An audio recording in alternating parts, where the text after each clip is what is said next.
Desperately Seeking Susan was my VHS watch for the week, and this is a pretty good copy of it. The sleeve is water damaged, unfortunately, but the tape itself is very clean, no mold. And I will say, this transfer, I will be looking for more of these MGM Movie Time titles because it was really sharp on the old CRT TV through the VCR.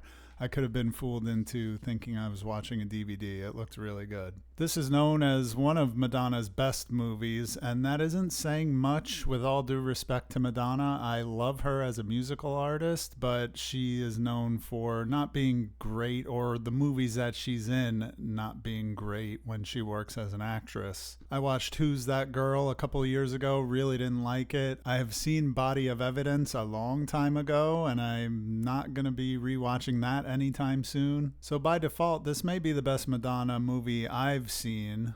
And I initially gave it 2 stars, but I thought about how much it actually made me laugh, so I bumped it up to 2.5. In the movie, Rosanna Arquette plays kind of a bored housewife in New Jersey who follows the exploits of this jet-setting ne'er-do-well named Susan, who does these meetups and heists and all kinds of shenanigans that aren't clearly explained, and she communicates using want ads in newspapers, hence the title of the movie. After receiving a blow to the head, Arquette's character suffers from amnesia and becomes mistaken for Susan. And that's kind of where our adventure really takes off and where most of the comedy comes from. So I don't know if this qualifies as a neo screwball comedy, but it did kind of give me that feeling. I actually really like Rosanna Arquette in this movie. And Madonna is fine. She's Madonna. One of the best set pieces of this movie is a dance club scene where the song Into the Groove is played, and that is by far my favorite Madonna song and one of my favorite songs of all time. Other than that, there's not a ton of Madonna music. There's some other licensed songs from the era. And all in all, this is just a silly, fun comedy that I didn't love, but I didn't hate it as much as I thought I did at first after thinking about it a little bit.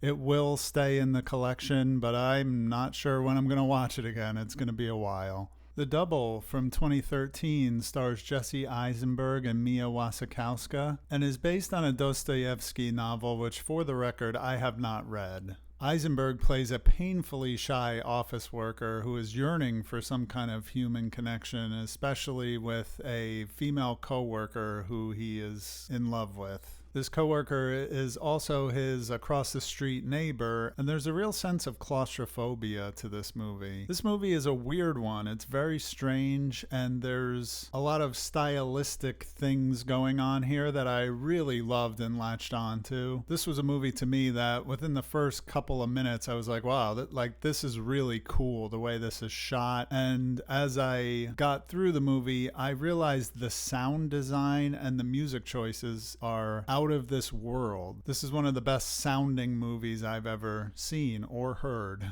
Now, the main instigating incident of the movie is when a new worker shows up at the office named James Simon, also played by Jesse Eisenberg, and he is everything that Simon James isn't but wants to be. Now, I'm not a huge fan of Jesse Eisenberg. I could take him or leave him, but he was really good in this movie as both characters, and their interactions with each other are hilarious, at least until they turn tragic. This movie has a great cast, including some cameos from your favorite actors and actresses, as well as Jay Mascis from Dinosaur Jr., which I thought was pretty awesome. Now, I buddy watched this movie with my friend Corey, and he said when he was watching it, he was really dialed in, thinking this is a movie you need to pay attention to, kind of like I'm thinking of ending things. But my reading of this movie was pretty simple. And again, I haven't read the novel, so I'm not familiar with the themes or analysis of the original work. But to me, this is the story of how a low-status male envisions what a high-status male would act like. I do think the ending is open to interpretation, but I don't think it's a real brain bender to get through. So just sit back and enjoy this one and make sure you crank the volume. Seconds from 1966 was directed by John Frankenheimer and stars Rock Hudson as middle-aged banker who undergoes a procedure with a kind of secret society of a company who can basically transform you into a completely different person who's younger and more attractive and even more successful. This one is shot in black and white, and I think it works to the film's benefit because the shot composition and editing are really the stars here. This is the kind of movie that is perfectly paced, and I don't mean it's just a steady pace throughout. It has some real step on the gas kind of moments, and it has some real slow burn scenes. One in particular had me questioning how good the movie actually was because it kept going on, but once it resolved, I realized it was completely worth it and made total sense. Those kind of moments and sequences can really ingratiate a movie to me. Like The Double, this one is super interesting and not quite as comedic, though it does lead to horror and tragedy. I loved the secrecy and conspiratorial nature of this shadowy corporation. It's never fully explained, and it absolutely should not be in a movie like this. It actually reminded me a lot of The Substance, and this movie in general is very similar to The Substance in its themes. And I think they would make a good double feature because Seconds focuses on a middle-aged man, and The Substance, of course, focuses on the female perspective of aging and wanting to feel more young and attractive. But in both cases, the films ask, can you change? Can you go back? Can you escape yourself? Seconds is a kick-ass movie.